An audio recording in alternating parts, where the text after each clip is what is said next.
الصور اللي قدامكم دي لقطات من فيديو انتشر يوم السبت 10/8/2024. الفيديو ده كان بيصور واحدة وهي بتجري بكل طاقتها، وفي واحد كان بيجري وراها، وواضح جدا ان كان في مشكلة كبيرة بينهم. وفجأة تقوم اللي بتجري دي وقع على الارض، ويقوم في نفس الوقت الشخص اللي بيجري وراها مطلع مسدس من جيبه وموجهه ناحية راسها وداس على الزناد مرة، وبعدها رجع عمر المسدس ده ووجهه ناحيتها وداس على الزناد 3 مرات كأنه بيخلص عليها بالتلاتة مثلا. والغريب بقى ان بعدها اما عمره مرة تانية، بس المرة دي وجهه ناحية راسه هو، لكن هنا بقى ما قدرش انه يدوس على الزناد. شهود العيان اللي حضروا الواقعة دي قالوا ان في حوار دار بين الشخص ده واللي خلص عليها، هقول لكم عليه كمان شوية. بس تعالوا نعرف الاول هو مين الشخص ده ومين هي الضحية او اللي في الصورة دي، وايه هو الحوار اللي دار بينهم قبل ما ده يحصل، وايه اللي حصل بعدها. خليك معايا وهتعرف كل حاجة حالا.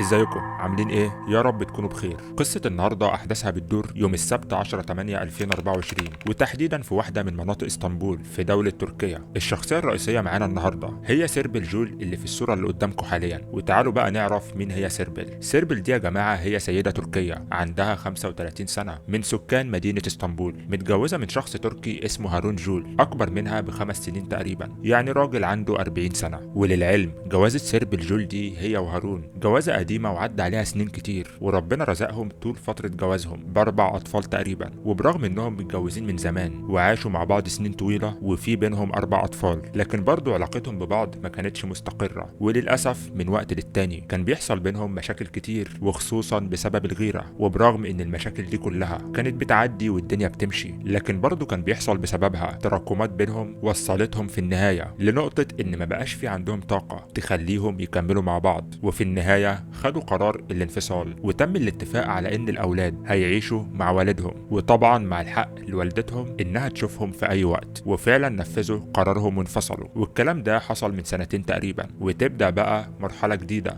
في حياه سيربل وهارون، وكمان في حياه ولادهم. سيربل وهارون خلاص انفصلوا، وكل واحد منهم بقى بعيد عن التاني، والاولاد فجاه لقيوا نفسهم عايشين في عيله مفككه. وبرغم ان سيربل كانت بتزورهم من وقت للتاني، وخصوصا في الاعياد والمناسبات، بس اكيد ده ما كانش كافي بالنسبه لولادها اللي بقوا شايفين ان امهم بتجيلهم زيارات زيها زي اي حد غريب. لكن للاسف ده هو اللي حصل، او نقدر نقول اللي كان بيحصل. وتفضل بقى الدنيا ماشيه بينهم بالشكل ده لحد ما وصلنا ليوم الجمعه 9/8/2024، يعني قبل مشهد البدايه بيوم واحد. في اليوم ده كان بيتم فيه ختان واحد من اولاد سيربل، وطبعا طليقها كان مبلغها بيه قبلها بكام يوم عشان تكون عامله حسابها لو حابه انها تكون معاه. ووقتها سيربل لقيت انها طبعا ما ينفعش تغيب عن ابنها في يوم زي ده، واكدت لطليقها انها هتجيلهم يوم الختان اللي هو يوم الجمعه. وده هو اللي حصل فعلا. سيربل راحت لهم وحضرت ختان ابنها، وعملوا احتفال بسيط بالموضوع، وحصل بينها وبين طليقها كلام متبادل قرب المسافات بينهم. ونقدر نقول انهم اتفقوا في الكلام ده على انهم يحلوا كل المشاكل المتعلقه بينهم ويرجعوا لبعض مره تانية، وده عشان خاطر ولادهم وعشان شمل العيله يتلم.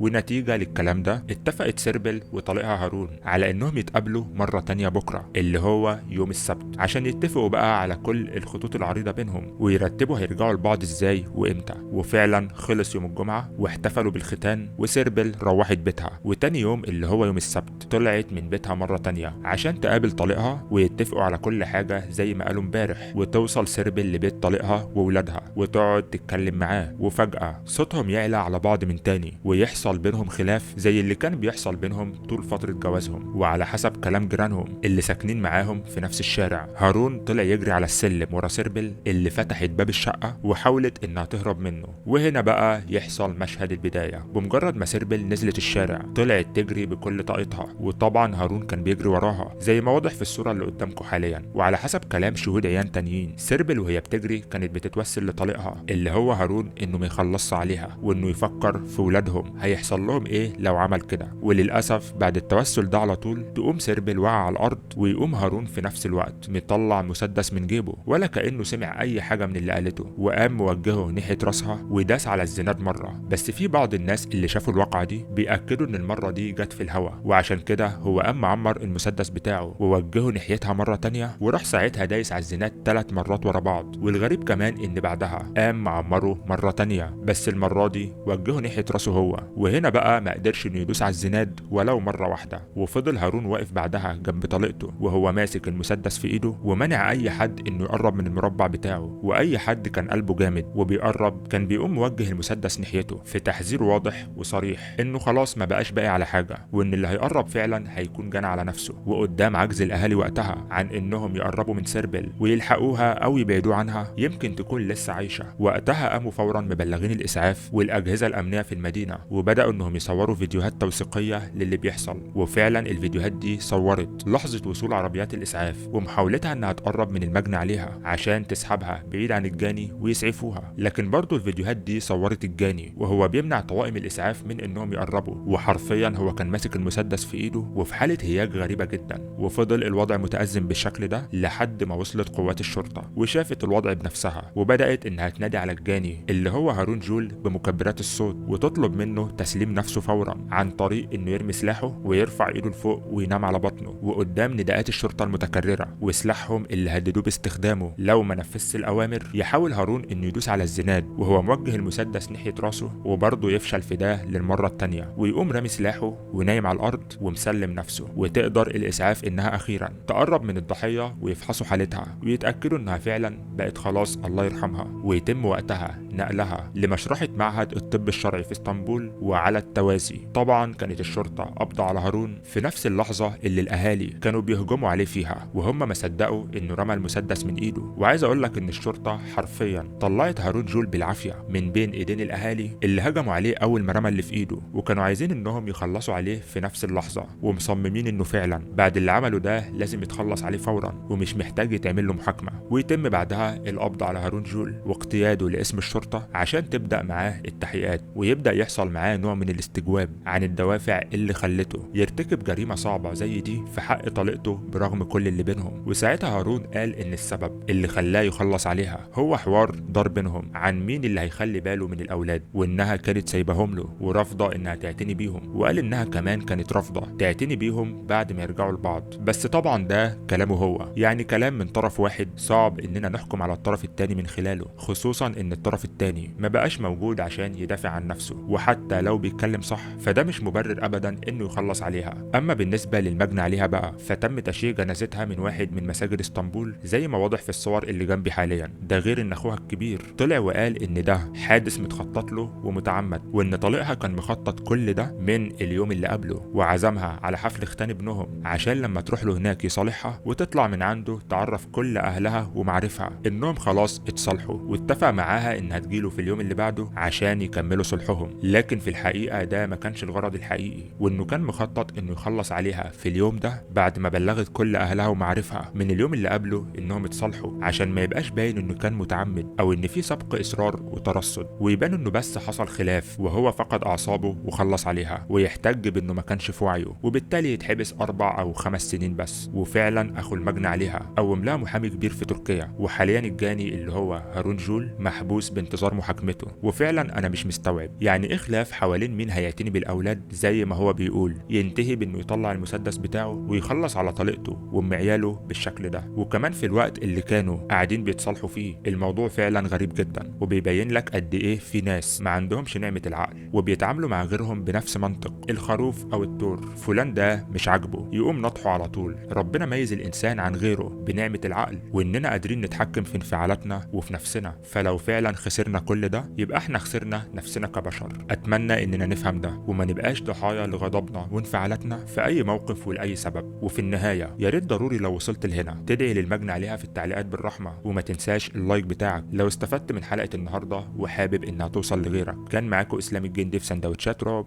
ومع السلامه.